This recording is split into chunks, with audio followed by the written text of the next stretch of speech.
Ring, ring, ring, ring. Oh my god, ring, ring. Are you gonna answer the phone? Ring, ring, please.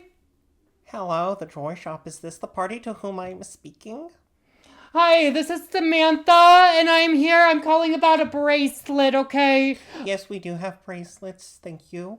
Yes, I'm calling about my bracelet, though. There's been a misfortune and understanding, ma'am. All my It's condolences. Yes, it's been a long journey. I got my bracelet and it's too small. I measured my wrist wrong. Okay, I got the small, but I need the large bracelet. Okay, I understand. Now we have three sizes in our bracelets. We have the standard for most adults, and we have the infant, which is the size that it sounds like you received, and we do have the Sasquatch size. Would you like to upgrade to the standard adult size? Yes, please. I need the standard size. Yes. Can you tell me the measurement of your wrist, please, sir? It's about 24 inches, and I'm Samantha. I'm a ma'am. Why are right. you misgendering me, a All right, bracelet sir, lady? calm down. We will be issuing you a replacement, but I am going to recommend that you go with the Sasquatch size. That sounds to be perfect for your size wrist. Now, are you really sure? Because that sounds like a very large difference in measurement sizes to think that you're small when you're actually a Sasquatch. Yeah, I just forgot the 2 in front.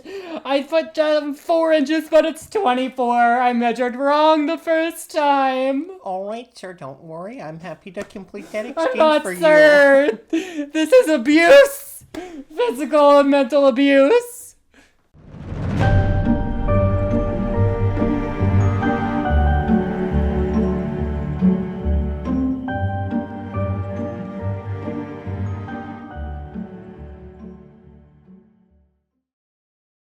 And welcome back to another episode of Crypts and Corks. I'm your host, DJ, and I know for a fact that Marie Antoinette never said let them eat cake. I did. And actually, when hearing that the people of Paris were starving, what I actually said was let them eat shit. Along with my co-host. Paul, and I'm 90% sure that my dead grandparents watch TikToks with me at night. As usual. I feel bad for them if they do.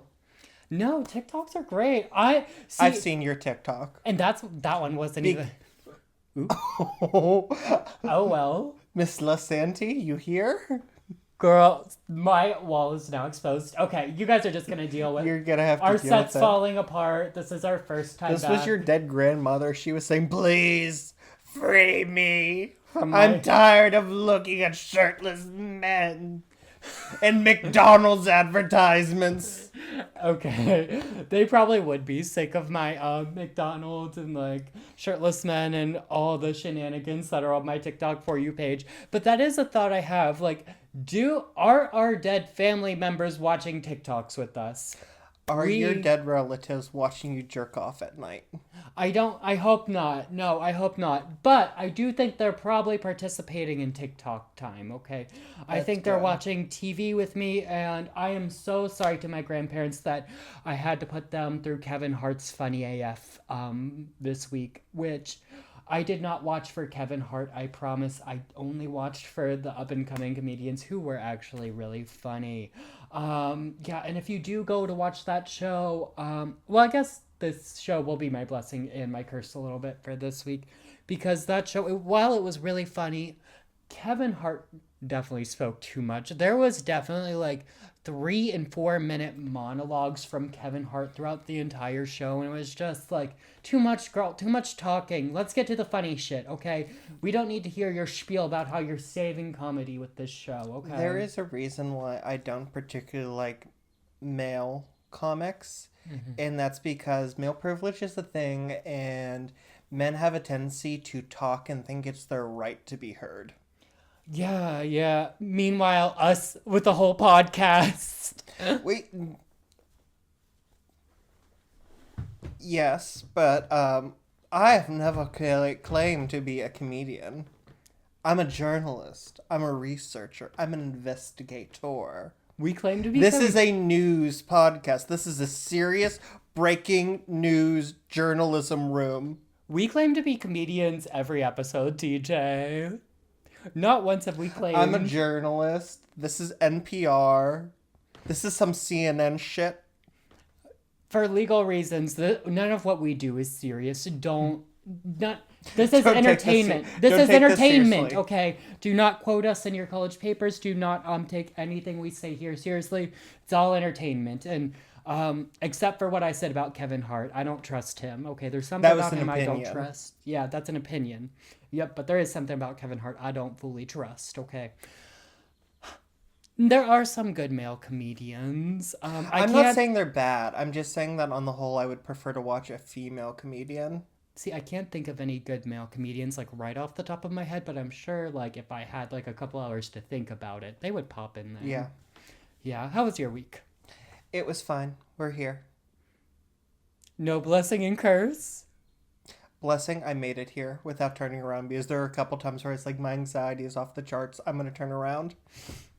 Mood. It be like that.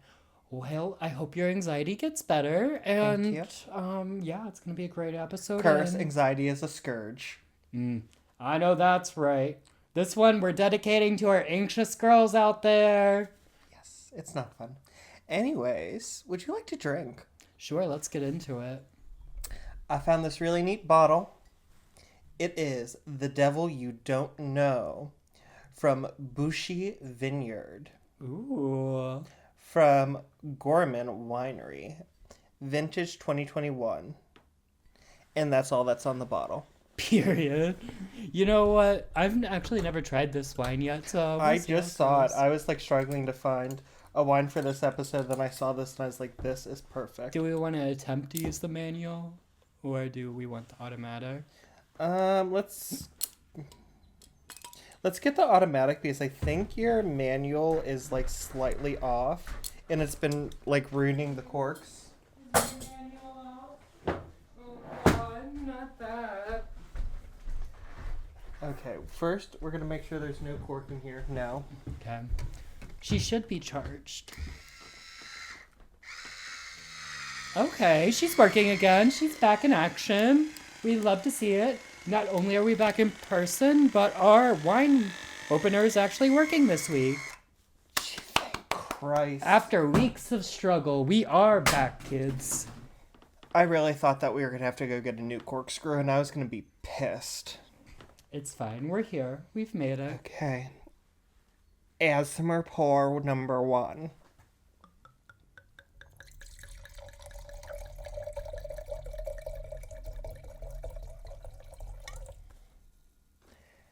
Asthma pour number 2. You're safe. Everything is alright. Feel all of your stress pour out of you like wine from the bottle into the glass that is the universe.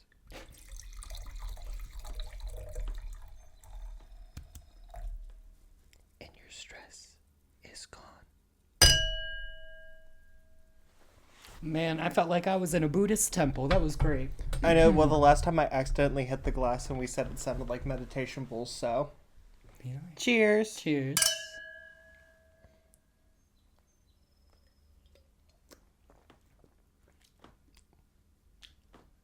She's potent.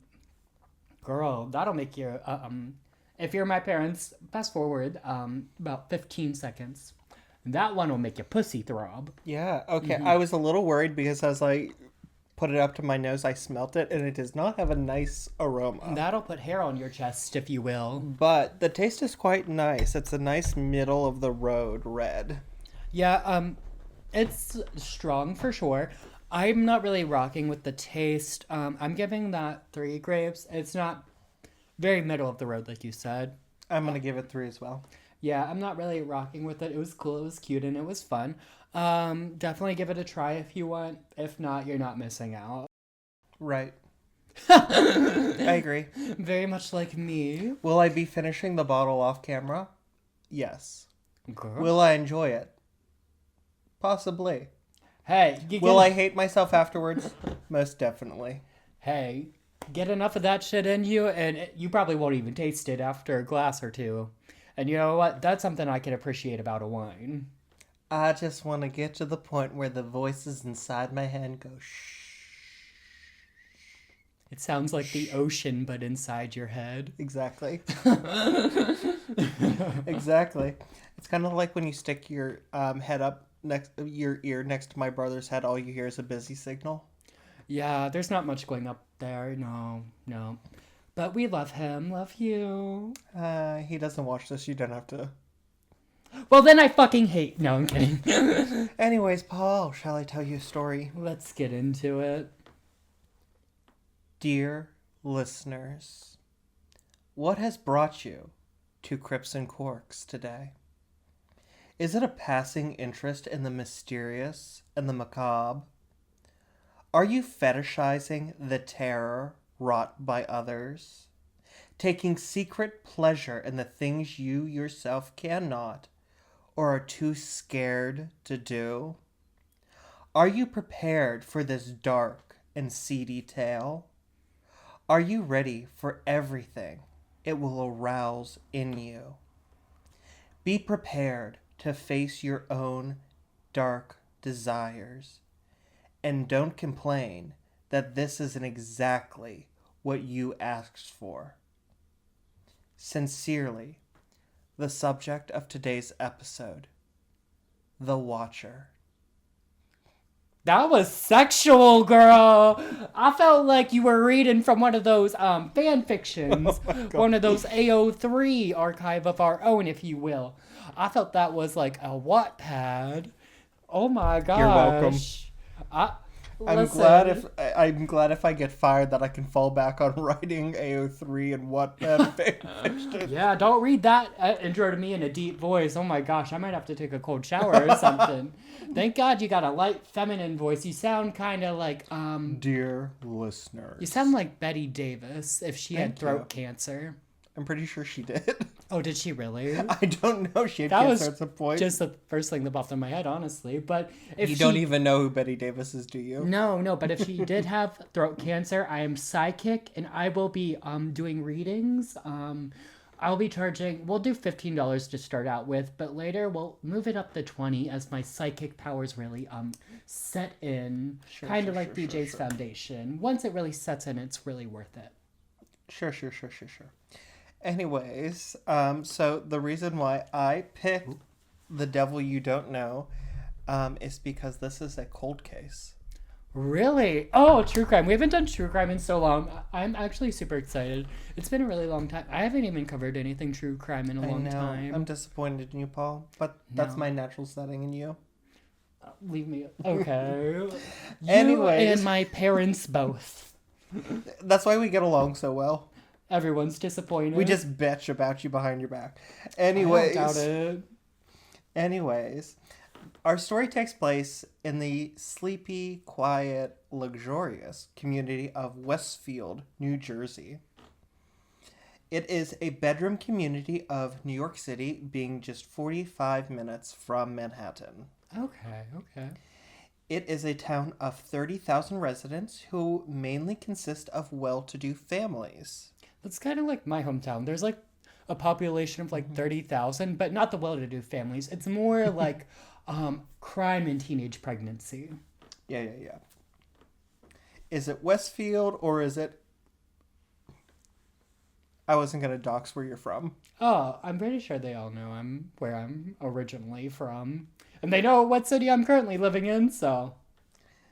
It is quiet, safe, and often compared to Mayberry, the idyllic setting of the Andy Griffith Show. Have you ever seen the Andy Griffith Show, Paul? No, because Me either. I was cool as a kid.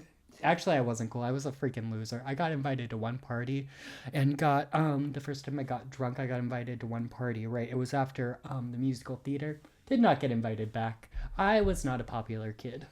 Paul was also the kid who was wearing scarves, knockoff designer purses, and fedoras to school. All of that is true except for the fedoras. I would never be caught dead in a fedora. Fedoras are cringy. Are you sure about that? Yeah, show me one fucking picture. My phone's in the other room. Bitch, you have not once seen me in a fedora. Hold. There is not one time I have worn a fedora, and if he shows me a picture, I'll be shook, because there is not one time I've ever worn a fedora. Girl, And I will not be gaslit. Okay, well, I guess this isn't gaslighting because you're pulling up a picture, but I will be shook if you have a picture of me in a fedora because I have not once worn a fedora. They're gross. I stand corrected. I did, in fact, wear a fedora once, and you're gonna have to send me that picture so I can put that on. I'm gonna have to send you that picture. But it was for the character I was playing. It was not everyday life. I was performing in stage as Ryan from High School Musical, and Ryan from High School Musical did wear a fedora, so I did have to be biblically accurate to what Ryan was wearing. But you said I have never in my life worn a fedora. Well, technically, I was Ryan from High School Musical No, at that point. no. So, Paul There would was not some do that. point at that night where you were not Ryan from High School Musical. I'm a method actor, and that entire night I was Ryan. As soon Sure, as the sure, fedora sure. was on my head, unfortunately. My body did reject it, but I played Ryan, so my body would not Sure, reject and the fedora. I'm sure it did reject it, and that explains your bald spot in your hairline. You bitch. Back to the story. In 2014, the community's two biggest concerns were the local Trader Joe's being temporarily closed Hate when that happens. and Where am I gonna solicit men if the Trader Joe's is closed? unconstitutional policing, which translate to a lot of parking tickets. You should note that the town is mostly privileged white people, and we all know that they hate to be told what to do and that they're wrong. Yeah, very true. The one downside in this seemingly perfect town is that house buying is lethal, and that even close friends will have huge fights and falling outs over bidding on a house. That's interesting. Yeah. So, When I say lethal, I mean figuratively, not literally. I just mean, like, if two friends want a house, they'll, like, go 30,000 over asking just to beat a friend.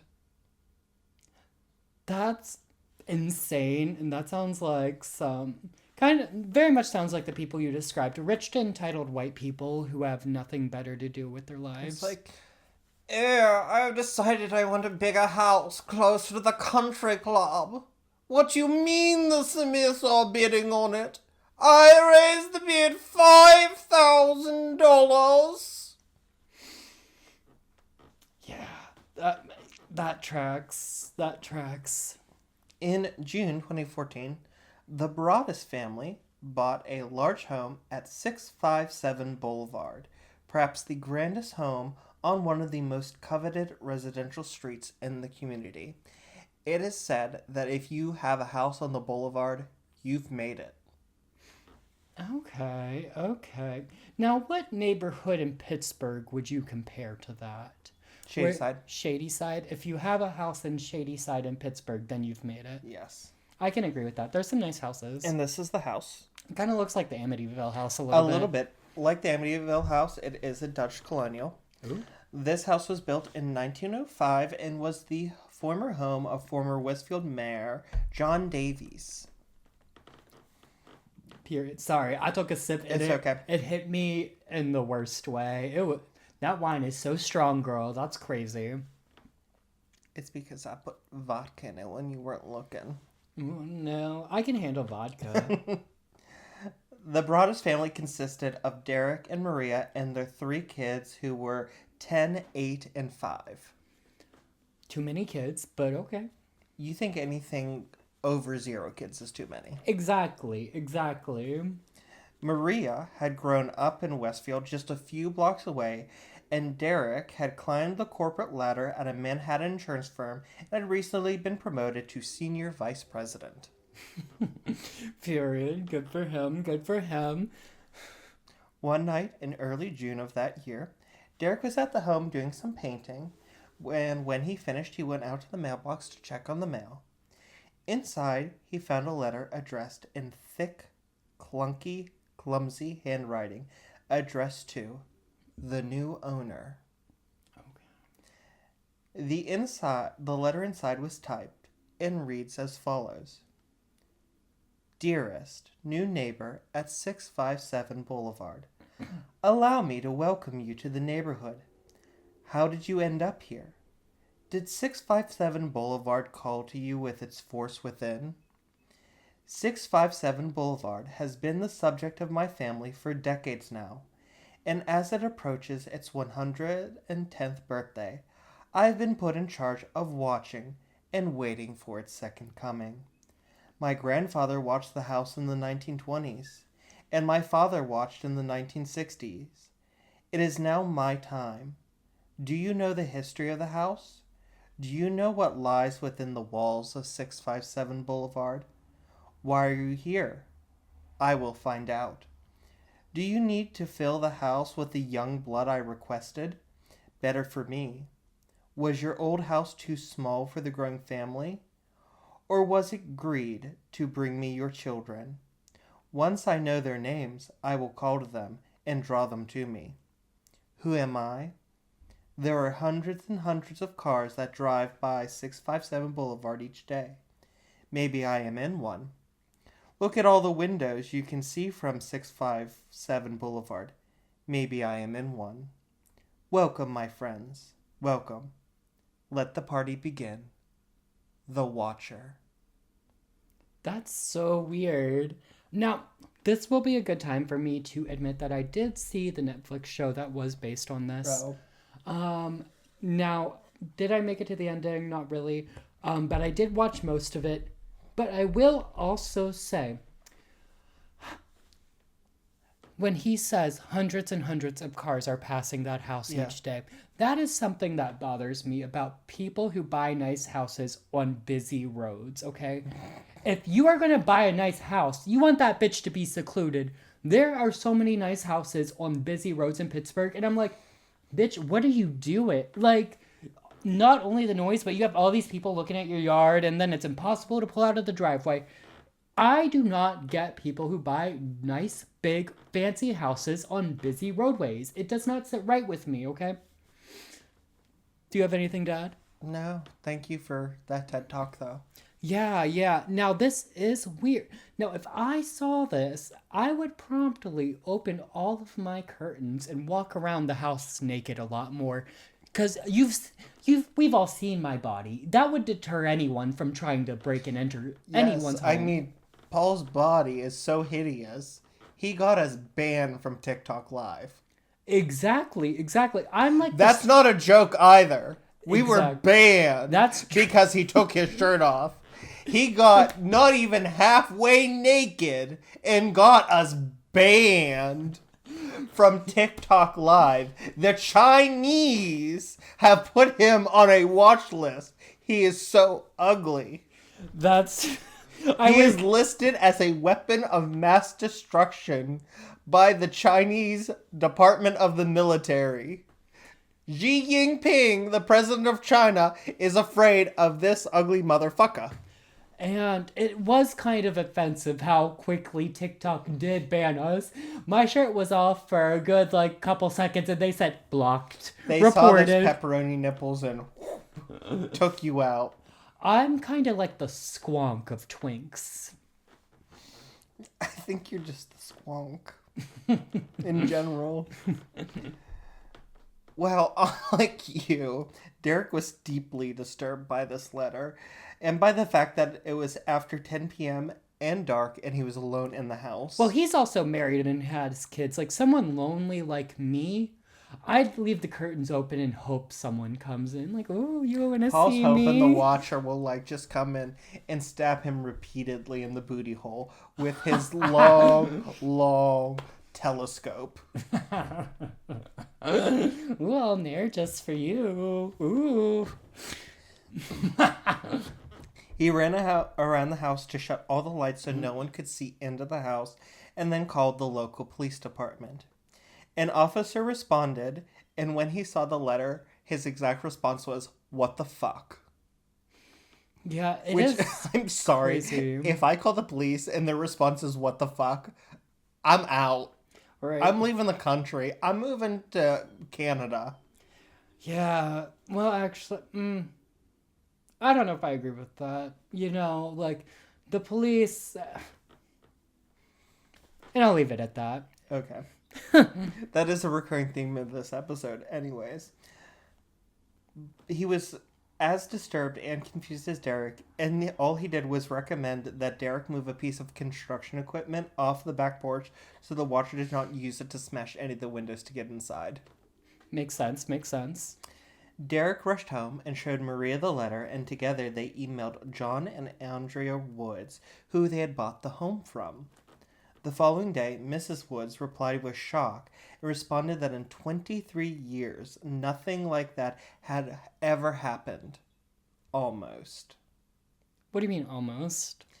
The only thing like it was a few days before they moved out, they received a similar letter with similar handwriting and a similarly typed note inside, thanking them for taking such good care of the house and also making mention of observing the house over time. They thought it was a joke or a prank or something, so they just threw it away. Right, because there's nothing threatening about their letter. Right. But Mrs. Woods did offer to go with Maria to the local police station to see if she could help in the investigation. The police read the letter, and Detective Leonard Lugo said they would look into it and told the Broadduses not to tell anyone else about the letters, especially their new neighbors, who were now all suspects. Over the coming weeks, Derek and Maria lived in constant panic over if the Watcher would strike. Derek canceled a longer-range work trip to stay close in case of trouble. Maria began to shout at the kids if she took them to the house and they wandered too far away from her. Derek, while giving a neighbor couple a tour of the renovations they were doing, was horrified when the wife remarked, "It'll be nice to have some young blood in the neighborhood." Oh, like the letter! Okay, interesting. Their contractor arrived one morning to find a heavy sign he had hammered into the front lawn the night before torn out. Wait, what was the sign? Was the sign in their lawn? Or like the neighbor's lawn? It was in their lawn. And what was the sign? It was probably like you know how like contractors will put like their sign up when they do renovations as like advertising. There's like a clause a lot of times. Okay. Like if you get your house painted, the house painter will say like, "I'm gonna put a sign in your front yard that says painted by Derek's Painting." Okay. I feel you. I got you. So it's something like that. Okay. But like contracting, those are big signs. I guess. I can't say I've really ever seen one, but yeah. 2 weeks after the first letter arrived, Maria went to the house to look at paint samples, and in the mailbox she found a second letter. This one began even more disconcertingly.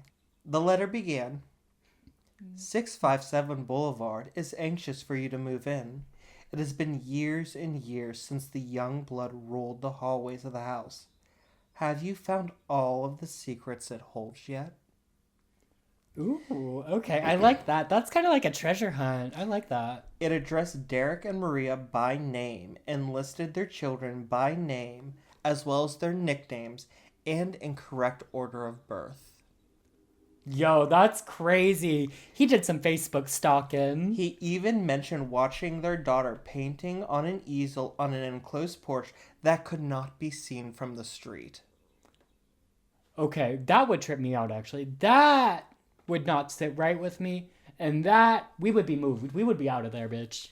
It also asked if the kids would play in the basement and remarked that if so, the parents would never hear the children if they screamed down there. He asked where the kids would be sleeping so that he could keep an eye on things. It concluded hauntingly. All of the windows and doors in 657 Boulevard allow me to watch you and track you as you move through the house. Who am I? I am the Watcher and have been in control of 657 Boulevard for the better part of 2 decades now. The Woods family turned it over to you. It was their time to move on, and kindly sold it when I asked them to. I pass by many times a day. 657 Boulevard is my job. my life, my obsession. And now you are too, broadest family. Welcome to the product of your greed.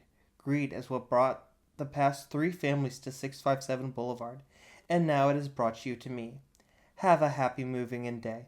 You know I will be watching. Okay, where's this greed coming from? Because they bought a house. Okay, yes, they have money or whatever, but they literally just bought a house.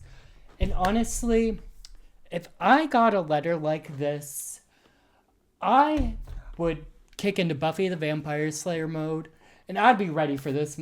Oh, try me. I would be wishing a motherfucker would roll up on me in my own home, okay? Giving me warning like that?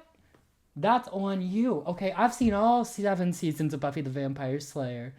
And if we're playing games, I'm ready. Let's fucking go. Well, I probably should have mentioned that they did purchase the house for $1.3 million. Okay, if they have the money, where's the greed? Okay. Like, yes, rich people, I'm not defending rich people, okay? If they worked for their money, did their thing, whatever. Which they did. Yeah. Derek grew up in a blue-collar family up in Maine, and he just so happened to get a good job and climb the corporate ladder. Exactly. So, like, where's the greed? But the competitive side in me... We'll talk about the greed later.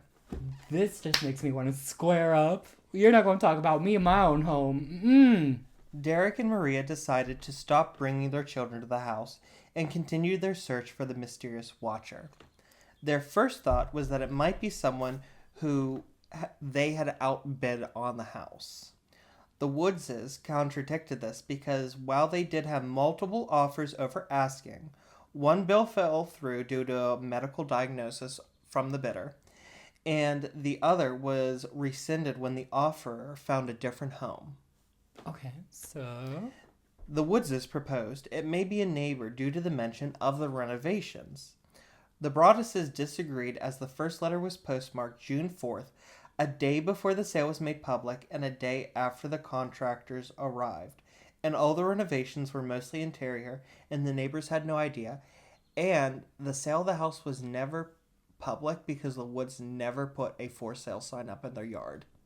See, when you add those details, that makes it extra, like, interesting for me. And it does, like, add to the fact, like, maybe it was someone who, like, literally has been watching this house forever. Mm-hmm. And maybe not, like, a simple answer, like an angry buyer or, like, one of the neighbors or something who really wanted the house and are trying to, like, scare them to move out. That, like, adds to, like, it being, like, something...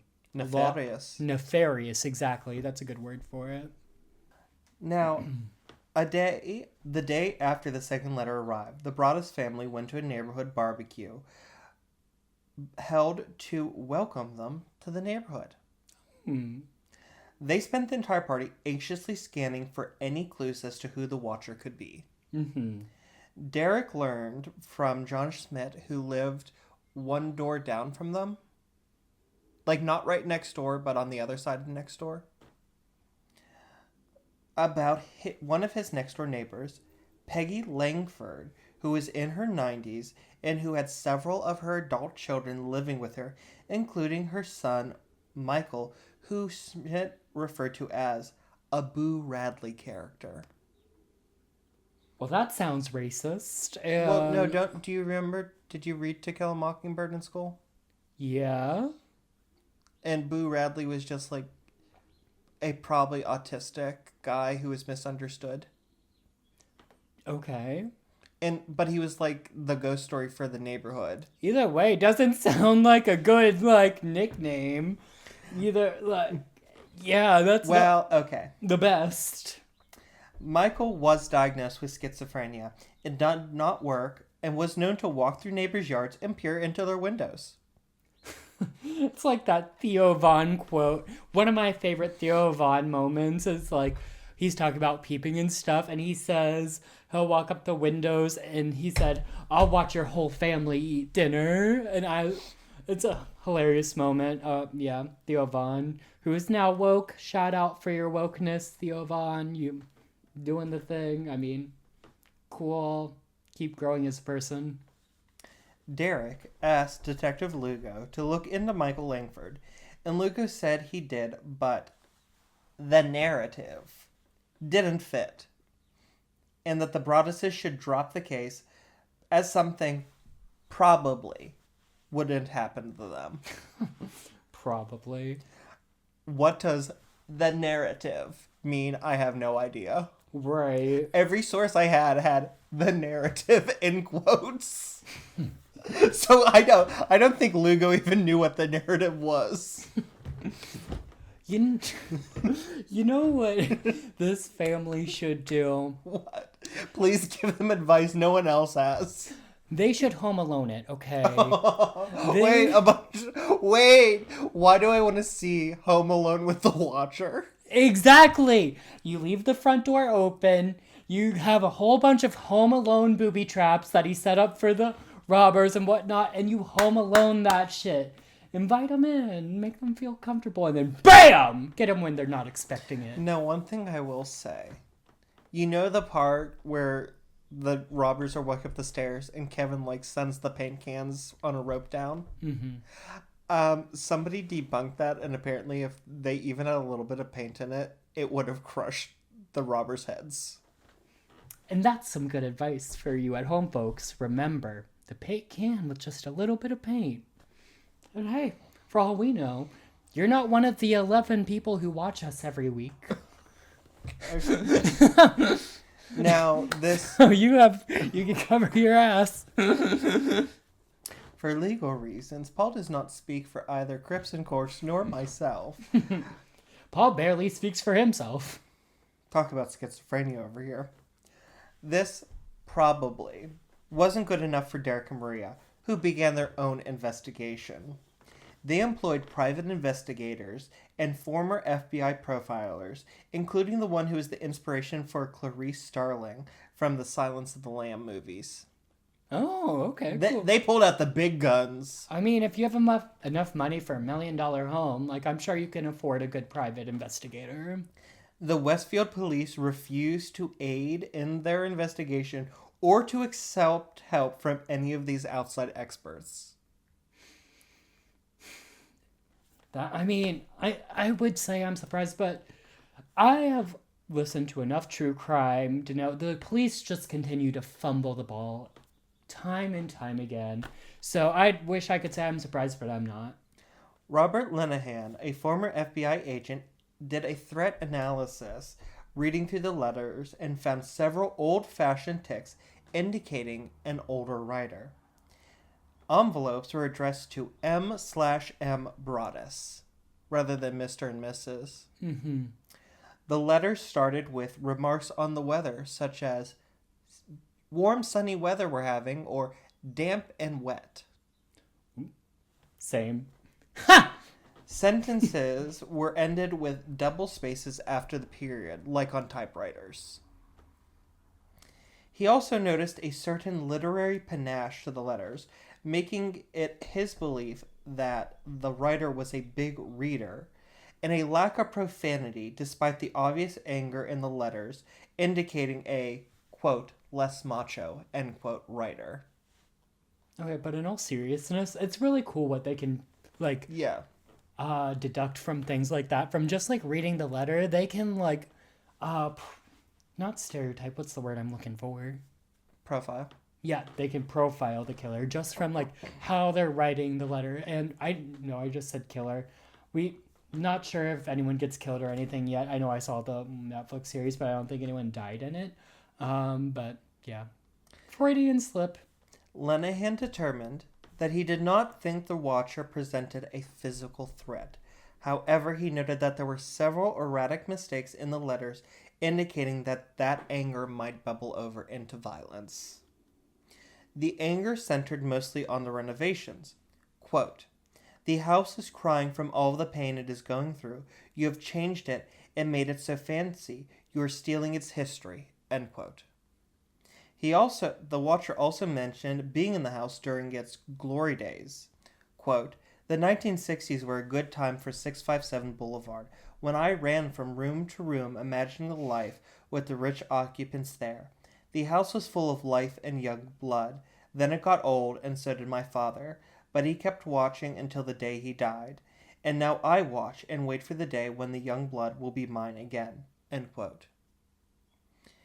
He posited that the writer may have been someone who wished to buy the home but could not afford it. The private investigators took this lead and looked into former housekeepers and their descendants to see if any of them were the perpetrator, with no luck. So focus remained on the Langfords. Michael was brought in a second time by Westfield police, but nothing came of it except for his sister accusing the police of harassment. The Broadduses hired a lawyer to meet with the Langfords to explain their suspicions, namely the proximity, they were right next door, the fact that the porch was visible from their house, remember where the daughter drawing, and the mention of watching from the 1960s when the Langfords first moved in, and try and get them to understand and possibly help in the investigation. The Langfords refused all these facts and insisted Michael was innocent and that it was the Broadduses' fault. Well, that's a red flag. The police concluded it couldn't be Michael, as sending a second letter would be risky after getting away with it once while being right next door. True. Theory that just popped into my head. What if it's someone that, because you said he has a very high-profile job, right? What if it's someone from his work that, like, maybe he screwed over to get that promotion and stuff when they're talking about, like, the greed and everything and, like, maybe it's, like, someone not within the neighborhood. Maybe it's someone he screwed over at work or maybe one of his clients, like, who aren't happy with him or something like that. Like, it could be a lot of things. Now, the investigators did feel that the focus should be on the surrounding neighborhood itself. Private investigators found 2 different sex offenders living within blocks of the house. Their painter also noticed that their neighbors behind the house, sitting strangely close to the Broadduses' property, facing the house as if watching it. Okay, that is a little weird, but also maybe not weird. Like, maybe they're just, like, that's where they take their breaks or something. That could just be, like, where they're chilling, you know? Yeah. By the end of 2014, the case stalled as Derek and Maria refused to move into their one-stream home and the evidence ran out. The couple remained in a state of panic and became snappish at each other and their kids. They both reported having strange dreams and needing medication to fall asleep in the first place. Maria could hardly go out without fearing someone would grab her kids and at one point collapsed crying into their painter's arms over the stress. She began therapy after bursting into tears during a routine doctor's visit and the therapist diagnosed her with PTSD. That's why, all just from the letters? Mm-hmm. Interesting. With their old home being sold, they were forced to move in with Maria's parents a couple blocks away, while still taking care of the house on the boulevard and paying their mortgage and taxes. Derek reported having to get up to shovel snow from 657 Boulevard and then returning to his in-laws' house to shovel snow there before commuting into New York City to work each day. That would suck. And also, I do want to amend my previous statement I just said. You don't know how intense a situation is until you're actually living it. So, all jokes aside, this could be this is probably a very, very mentally straining situation. And also, through my research, they've never released the full letters publicly. Right. Only snippets. So, like, that first letter, maybe the first letter in its entirety. It also might just be quotes pieced together. Yeah. But all further letters have never been published in their entirety. So we don't know exactly what was said. Well, I imagine, like, they probably got more personal and, like, added more personal details.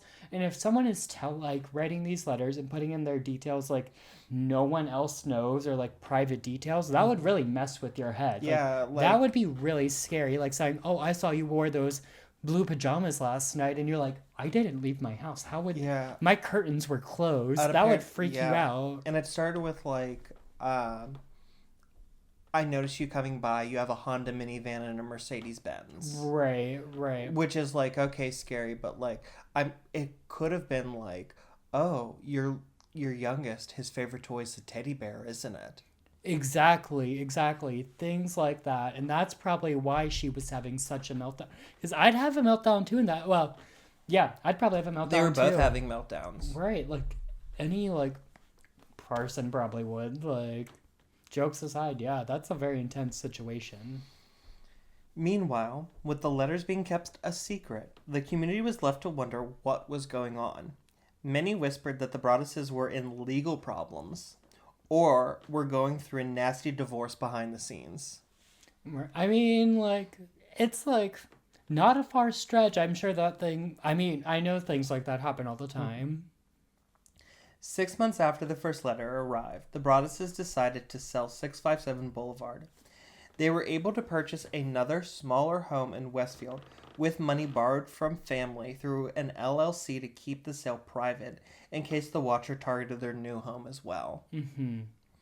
They listed 657 Boulevard over what they paid for it, citing the renovations they made, but no one bid at it, with one potential buyer admitting that there were unsubstantiated rumors flying around about the house. Makes sense. I mean, there's something going on with the house, apparently. Derek and Maria also planned on showing any bidder the letters and began to think about what they would have done if the Woods had shown them their letter in the first place. Right. The Woods disagreed, saying that their letter wasn't threatening and was an anomaly versus this constant harassment that the Broadduses were going through. Yeah, I kind of get what they're saying there. Like, if that's the only letter they got and it's like, thanks for taking care of the house, like, okay, We've cool. been watching. Right. It's like, oh, like somebody, in that light, it's like, oh, somebody noticed, like, all the care we took of the house. How sweet. Right, exactly. It wasn't a threatening letter, so I get where they're coming from. If we have no proof that's the only letter they got, because maybe they were getting other letters, and that's the only one. Maybe. They, like, made public. Who knows? Well, on June 2nd, 2015, nearly a year to the day after they purchased the house, the Broadduses filed a legal complaint against the Woodses for not disclosing the letter before the sale closed. Not sure how well that would hold up in court, but okay. A few weeks later, the complaint made it into the news, and the existence of the letters became national news. Well, yeah, I mean, they made a whole fucking Netflix series on it, so... Despite over 300 media requests, the Broadduses refused all interviews. The reaction online was mixed, with some expressing concern for the Broadduses and even trying to help in their own way to find the truth. Reddit users obsessed for several weeks over Google Maps Street View image, arguing whether or not it showed a man in a car watching the house with a camera or that it was simply a glare on the window of the car. Others took the line that the Broadduses were wimps for never moving in. One person commented, "I would never let this sicko stop me from moving into a house. Never back down from a terrorist." That sounds like me. I'd leave my door open wishing a bitch would. This deeply upset the Broadduses, who said that they were not willing to risk the lives of their children. Which, understandable. I don't have children, so when you put the children into it, that's a whole different story. Yeah. Fellow Westfield residents were also extremely on edge after the news became public. Lori Clancy, who lived behind 657 Boulevard and taught piano lessons, reported one of her young students arriving in tears because she was terrified to walk down the boulevard in case the watcher was watching her too. Oh, that's actually so sad. That poor little girl. The mayor of Westfield assured the public that the Westfield police had undertaken a rigorous and extensive investigation, calling it, quote, exhaustive, end quote. He was soon mocked by the neighbors in the immediate vicinity of 657, who published an open letter stating that many of them were never questioned and had no idea of the existence of the letters until the news broke nationally. And they said, how could it have been that exhaustive if we were never questioned and we live next door? I mean, it's a good point. Under the glare of national attention, Westfield police called in veteran detective Baron Chambliss to investigate further. Chambliss was sympathetic towards the Broadduses, saying they are, quote, are victims, and I don't think they got the support they needed, unquote, from the police. He re-looked into Michael Langford, but found that most people who knew him agreed he was incapable of writing the letters, and that his behavior was more misunderstood than sinister. John Smith, who lived on the other side of the Langfords from the Broadduses, said that Michael took it upon himself to get his newspaper for him every morning. Oh, that's nice. So it truly is like the peeping and the walking across the lawns is like truly like he doesn't know any better. Right. Like he's trying to be neighborly, but it's not having the desired effect. Right. But Chambliss was curious about Michael's sister, Abby Langford, a real estate agent who he theorized might have written them in fury after missing out on the commission of the sale of a house right next door to her own. The initial investigation had found trace DNA on one of the envelopes, and it was determined through analysis that it had belonged to a woman. Abby also worked at a local Lord & Taylor department store, and Chambliss worked with store security to get a discarded water bottle Abby had drank from for DNA, but it was not a match. Shortly after this, the Union County Prosecutor's Office, who took over the investigation from the Westfield Police, told Derek and Maria that they were discounting any of the Langfords as suspects, but refused to tell them why they had been ruled out.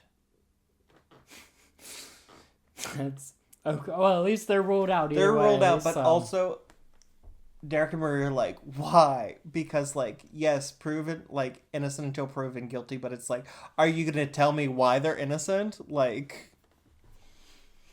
Right. I mean, there's a lot of details we're not getting in this story.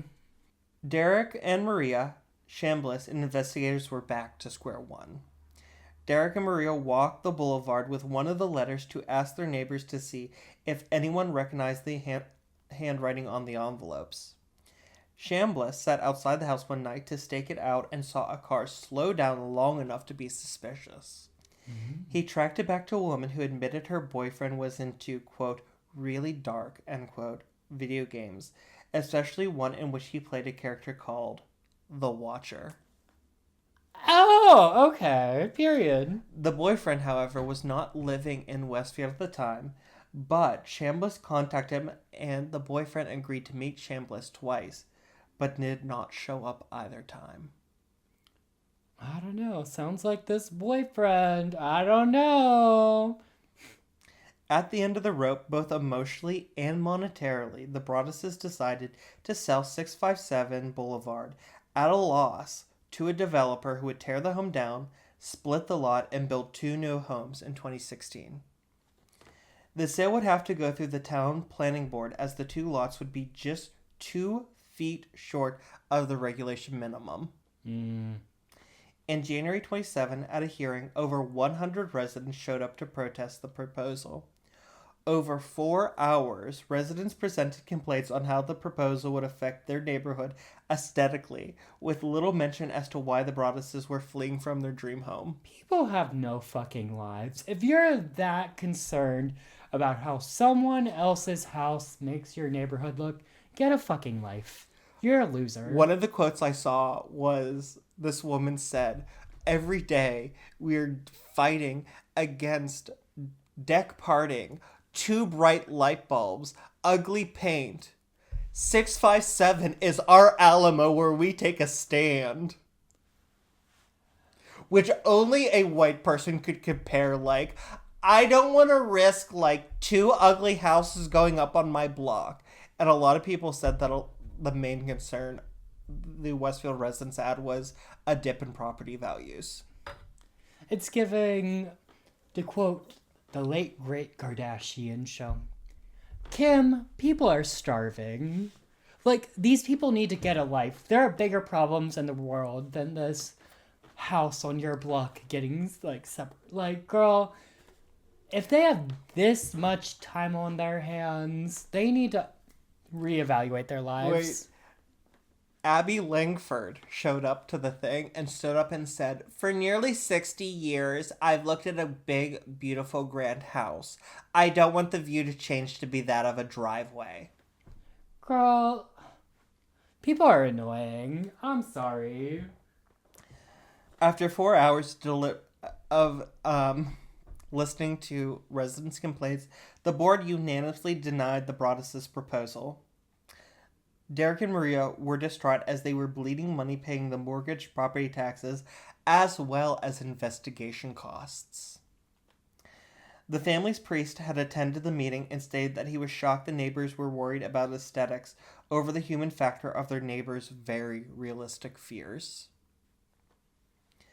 But on the plus side, around this time, the Broadduses found a family with grown children and 2 large dogs willing to rent 657 Boulevard from them. Hey, that's good. One of them told the local newspaper he was not worried about the watcher, but that there was a release clause on the lease to let them out in the case of another letter. 2 weeks after they moved in, Derek stopped by, and the renters handed him a now familiar-looking card-sized envelope with clunky, sloppy handwriting addressed to M/M Broaddus on the front. Damn, that's rough. Inside was another letter from the watcher. This one was even angrier than the previous. It opened, quote, "Violent winds and bitter cold, to the vile and spiteful Derek and his wench of a wife Maria." Damn, not a wench. He really called her a wench. It continued, quote, "You wonder who the watcher is? Turn around, idiots. Maybe you even spoke to me, one of the so-called neighbors who has no idea who the watcher could be, or maybe you do know and are too scared to tell anyone. Good move." End quote. It referred to the news coverage of the events. "I walked by the news trucks when they took over my neighborhood and mocked me." And mocked Derek's attempts to catch him. "I watched as you watched from the dark house in an attempt to find me. Telescopes and binoculars are wonderful inventions." As well as their efforts to tear down the house. 657 Boulevard survived your attempted assault and stood strong with its armies of supporters barricading its gates. My soldiers of the Boulevard followed my orders to a T. Not the soldiers of the Boulevard. Wait, it gets funnier. They carried out their mission, saved the soul of 657 Boulevard with my orders. All hail the Watcher. Meanwhile, the Watchers of the Boulevard, it's Tammy and her husband Joe, and it's all Tammy, middle-aged. Not on my block. It also mentioned the renters and promised revenge on the Broadduses. Quote, "Maybe a car accident, maybe a fire, maybe something as simple as a mild illness that never seems to go away, but makes you feel sick day after day after day after day after day. Maybe the mysterious death of a pet. Loved ones suddenly die. Planes and cars and bicycles crash. Bones break." Okay, that is really serious. But I'm going to go back to the whole challenge thing, because if someone sent me that letter, it'd be game on. I'm so competitive, it would be game on. Like, I would make it my life's mission to find this person and ruin their life. Well, not ruin their life, but like find the person. I wouldn't ruin their life, but I'd find them. Despite the letter, the renters agreed to remain in the home as long as Derek and Maria installed more security cameras, which they did. So, who is the Watcher? It's Lindsay Lohan, of course. Of course, Paul. You jumped the gun. I ruined the episode. You ruined the episode. That was my great big reveal for the end. Mm-hmm. While the Broadduses focused mainly on their next-door neighbor, Michael Langford, no conclusive evidence against Michael or any of the Langford family was ever found. There was also little evidence that it was a neighbor or someone who the Broadduses had outbid for the house. One of the most captivating theories is that the perpetrator was a high school English teacher and noted author named Robert Kaplow. The author of the novel Orson Welles and Me taught English for many years just 2 towns over and had grown up in Westfield. Many of his students noted he had often spoke of a house in Westfield that he was obsessive over, to the point where he admitted to writing over 50 letters to the house. Not the residence, the house. Okay, weirdo. Kaplow later clarified that 657 Boulevard was not the house, but a Victorian on the north end of town, and that he actually became friends with the owners who asked him to house it on account of his loving letters to the house. "Methinks the teacher doth protest too much." Yeah, that's a lot. During the legal battle between the Broaddus's and the Woods were represented by Richard Caplow, a lawyer in town who was also the brother of Robert. Wait, Rob Lowe? Wasn't he on TV? Not Robert Lowe, Robert Caplow, the teacher and the author. The prevailing theory among members of the town is that Derek and Maria perpetrated the story themselves. Various reasons have been given, such as buyer's remorse, them being unable to pay for the home, or even insurance fraud on Derek's part. Many in the town question how the family was able to go from a $315,000 home to a $770,000 home to a $1.3 million home in a decade. That's not that big of a jump. If you already have a 770,000, you said $770,000. $770,000. Yeah, that's not that big of a jump to $1 million. Like, you're 75% of the way there to $1 million. Like, that's really not that big of a jump in a decade. And I mean, Derek did climb the corporate ladder at a Manhattan insurance firm. Exactly. Who knows what? I'm sure they weren't insuring you or me. Exactly. They were probably insuring those big buildings up there that get hit by planes. Not. Damn. Do you think they got 9/11 insurance for real? Sorry, I shouldn't laugh. But also, do you think the buildings in New York got 9/11 insurance? Comment down below. When the Broadduses proposed selling the house to developers, many said it was the culmination of a long con, even though the Broadduses agreed to sell to developers at a $300,000 loss. That's a lot of money, girl. That's a lot of money. Others said they did it for movie rights to make a fortune. It did not help that during the time that all this was going on, Lifetime made a film based on the events called The Watcher, and the Broadduses tried to sue to get it stopped. They didn't want money, they just wanted it stopped. But lost in the count of Lifetime saying they made it about a biracial couple, and they changed the stalker's name to the Raven. Oh, okay. I will say, now you said the Lifetime movie was about the biracial couple. Mm-hmm. I think the Netflix one wasn't. But the Netflix one was. I mean, oh, okay. We'll get to that one. The family was nearly ran out of the town if it was not for Maria insisting they not uproot their children. She expressed a special disgust with the town people as she had grown up there and chose to go back there to raise her own family.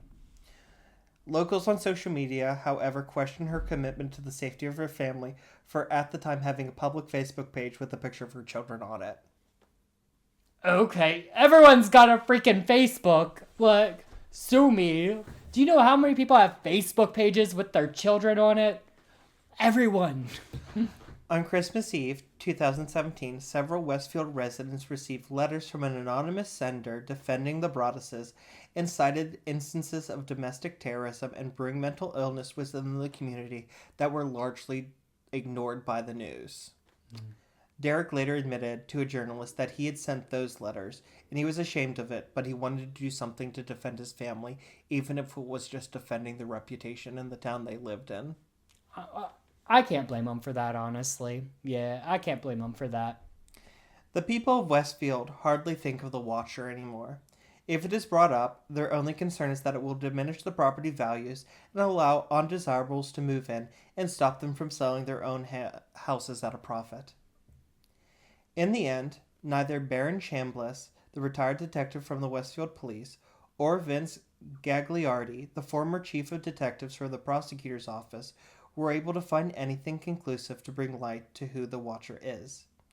Gagliardi attended a town hall meeting in December 2019 where an award for a gingerbread house contest was presented to a model of 657 Boulevard with tiny cookie letters on the front porch. And the new chief of police was sworn in and cracked a joke about the Watcher. Gagliardi said that he felt furious that the town was making jokes at the expense of victims.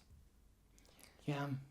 The Broadduses remain in Westfield, but still feel resentful of the community which turned on them so quickly. They were finally able to sell 657 Boulevard in 2019 at a price of $999,000 at a loss of over $400,000, not including the renovations, the property taxes, and the money spent on the investigation. Ah, that sucks. In 2022, Netflix released a limited series based on the events. This was the first time the Broadduses had sold the rights to their story. Now, many in the town assumed that they made a fortune. The paycheck did not even cover the loss they took in selling the house. So they didn't even get $400,000 for it. Yeah, I'm not surprised, because if it was really, like, that good of a show, there would have been a second season. The Broadduses allowed it on two conditions. One, the family's name would be changed. And two, the family in the show would resemble their real-life family as little as possible. Which it did. The family in the show were called the Brannocks. And it was a family of 4 rather than 5, and the children were both aged up. In 2018, Derek and Maria gave interviews for an article in New York Magazine's The Cut, written by Reeves Weidman, which brought the story to even more light. At the end of the interview, Derek showed Weidman the 4th letter from the Watcher, which concluded, "You were despised by the house, and the Watcher won." My sources for this episode are 2 articles from New York Magazine's The Cut by Reeves Weidman, The Watcher and Taking Another Look at the Watcher, BuzzFeed Unsolved video, The Eerie Case of the Watcher, Vulder's video on YouTube, The Watcher of 657 Boulevard, Bad Things True Crimes video on YouTube, This Is Who Most Likely Sent the Watcher House Letters, and Roanoke Tales video on YouTube, The Westfield Watcher. Interesting. Thoughts, Paul? So I'm curious, what would you do in this situation? Because... I'd get out ASAP. ASAP. Because, like they're saying, we don't know everything that was said in the letters. That's true, yes. And obviously, they are terrified. Yeah. They're terrified for their lives. They're terrified for their kids' lives. I would just get out. I would have listed that house for sale so freaking fast. No, I get that too. But part of me just wants to challenge the Watcher. Because honestly, like, nothing really, like, physical happened to the family that was living there, right? Nothing physical ever happened to anyone, really. It was all just, like, threatening letters and anything. So part of me was like, what if they stayed and stood their ground? Like, what if something actually happened? But we'll never know. I mean, if this person was crazy enough to, like, write those letters and send them, maybe they were crazy enough to do something. Like, I mean, the letters were And it really does seem like, because there were a couple instances after the home was sold of, like, odd things happening within the house. No letters, but, like, alarms going off randomly. But nothing more beyond that. And so it really seemed that the Broadduses were being targeted. Right. And like you said, it could have been somebody from their own lives who was just taking it out on them. Right. See, for me, it comes back to this thing, like, if I'm spending that much money on a house or something, like, there's something in me that just wants to, like, stay and, like, fight. Like, if you want to, like, play games, I'll play games. Let's go. And I'll play the game twice as hard. So, I did have this in my notes, but it's playing in my mind. Because, like, this tie-in wasn't made. But another thing is that, so, while this was all going on, Maria's father had a heart attack. And then right before their proposal to have sell the lot and have it divided into 2, right before that, her father died. And then 2 weeks later, they got the letter saying, family members just die. Which I could see, like, I could see Maria, like, in that grief, just somebody saying, like, sometimes family members die, and my father just died. It would be like, holy shit, this guy killed my father. I could see that, yeah, for sure, yeah. Yeah, this is a lot.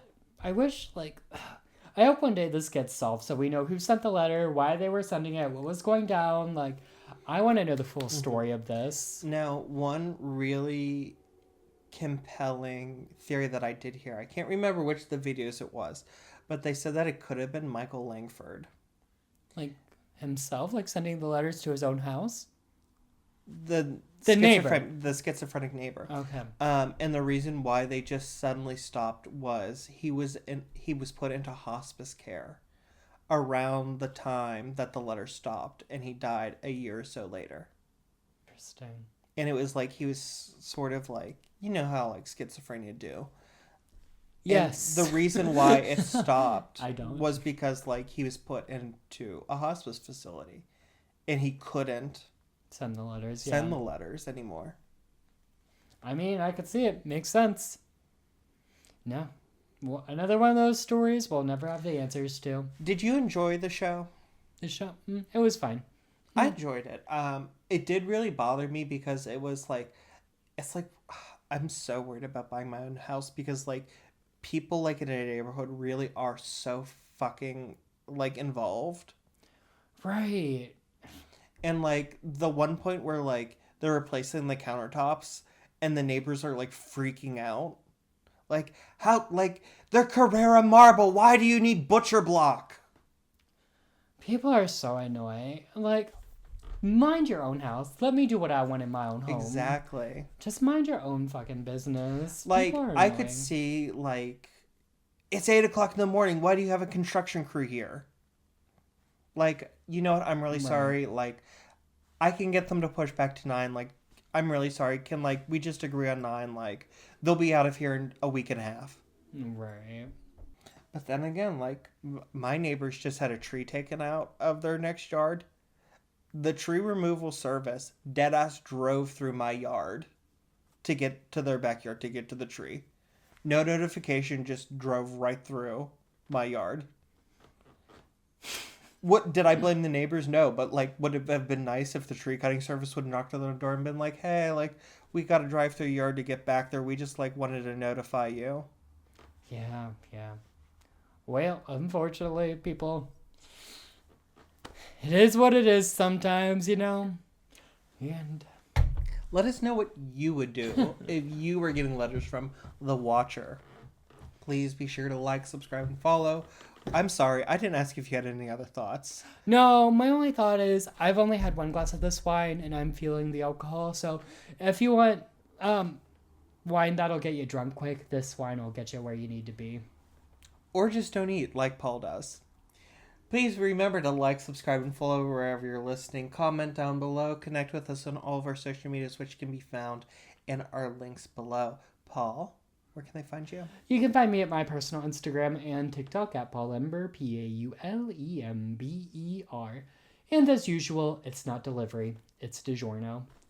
And if you'd like to follow me, you can't, because unlike Maria, I take the safety of my children very seriously, and all of my pages are locked. Just kidding, you can follow me on Instagram and TikTok at The Real Teach Powers. And remember, until next time, keep your crypts tight. And your corks loose. Bye.